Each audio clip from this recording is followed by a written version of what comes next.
Hey guys, welcome to Wrestling Days and welcome to a struggling Wrestling Days.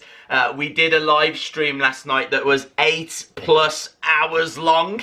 We did the kickoff show, then we did the main show. So if you want to see my reactions to absolutely anything that happened at WrestleMania, I will put a link to that at the end of this video. All of my reactions are in that live stream, and it was so much fun. Thank you so much if you joined us, and of course we go again tonight. Tonight is the Raw after WrestleMania, and we will be live streaming all throughout that as well, and SmackDown Live like we do every single week. So make sure you subscribe, make sure you join us. But this video is 5 things you should know following WrestleMania 35. And the first thing you should know is that The Undertaker is still in town. So The Undertaker was spotted in New York. There are pictures of him flying to New York, and he was not seen last night. He did not make an appearance last night. There is every chance he makes an appearance either tonight or tomorrow on SmackDown. So don't discredit an Undertaker appearance just yet. The reports are he is still in town. Maybe he just went to watch WrestleMania. I mean, he is allowed to do that, but it would be a bit crazy to think that he was there and they didn't use him, he didn't come out. So expect to see The Undertaker at some point. And whilst we're talking about expecting to see things, an apology from Randy Orton on Instagram because of the amount of complaints that he had received, because people could not see his match. Apparently this happened a couple of times throughout the night, where the lights were so bright for people in attendance in certain sections that they could not watch the action. You can see the image on screen right now.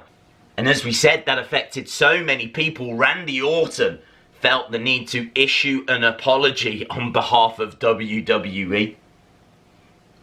Next up, the Women's Championship. Apparently there's going to be a unified belt. So one belt to represent both Raw and SmackDown. And apparently this is going to be a black strap. It's going to be gold and white. So a white faceplate with gold highlights, apparently on a black strap. This has come from Fightful, which is a very reliable news source. This isn't like John that lives down the street. So there was big rumours going into WrestleMania that we were going to see new belts.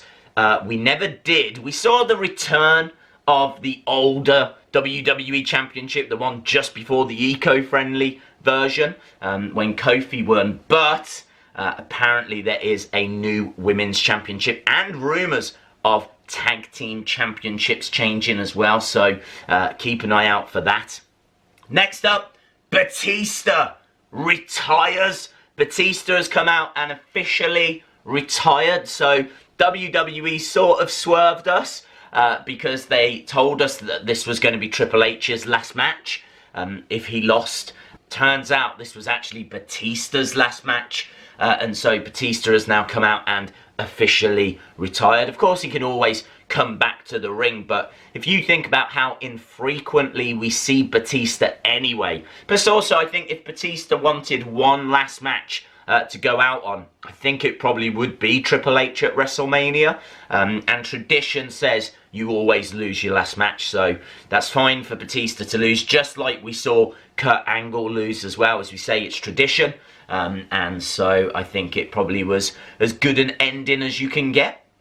Next up, Conor McGregor sending a little cheeky message out. He was congratulating the women. He congratulated Becky Lynch on being a champ. He spoke about how brilliant Ronda was in the ring, and of course Charlotte Flair from the Flair dynasty. He even says that Stephanie McMahon was right. He could not do what those athletes do. Or could he? Or could he? I think this is just a little cheeky tweet just to get people talking. Of course, I'm mentioning him here as a result, so it worked. But I think there would be so much excitement if he was to join WWE. And honestly, I could see him making a one-off appearance at some point, even if it wasn't to actually fight, but to accompany, say, Becky to the ring or something along those lines. So, yeah, watch this space. It's nice to see Conor McGregor paying a little bit of respect to WWE. Normally he's trashing WWE, even if that respect probably should be taken with a grain of salt. And finally, this is being reported by quite a few news sources. Again, very trusted news sources. I think I saw it on Forbes, which is where I get all my wrestling news from. But yes, they are saying that the finish to Ronda Rousey versus Becky Lynch versus Charlotte Flair was botched. Apparently it was botched. It was meant to go on for a little bit longer. The rumours are the actual finish would still have seen Becky win, but she would have tapped out Charlotte. So the plan was that she was going to tap out Charlotte. Apparently Ronda Rousey, very upset after the finish of that main event, made her look weak. I don't think it made her look weak because clearly she got her shoulders up. So clearly she didn't really lose the match. It was a referee error. And what an error to make. In the main event of WrestleMania, it looks like he got that one wrong. And it certainly felt like a very abrupt end. It didn't feel like a well planned out finish.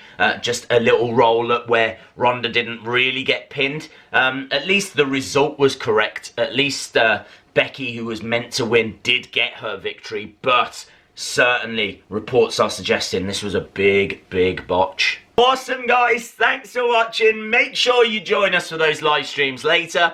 And if you like the video, give it a like. Hit the subscribe if you haven't already. And hopefully, I'll see you again next time. Bye for now.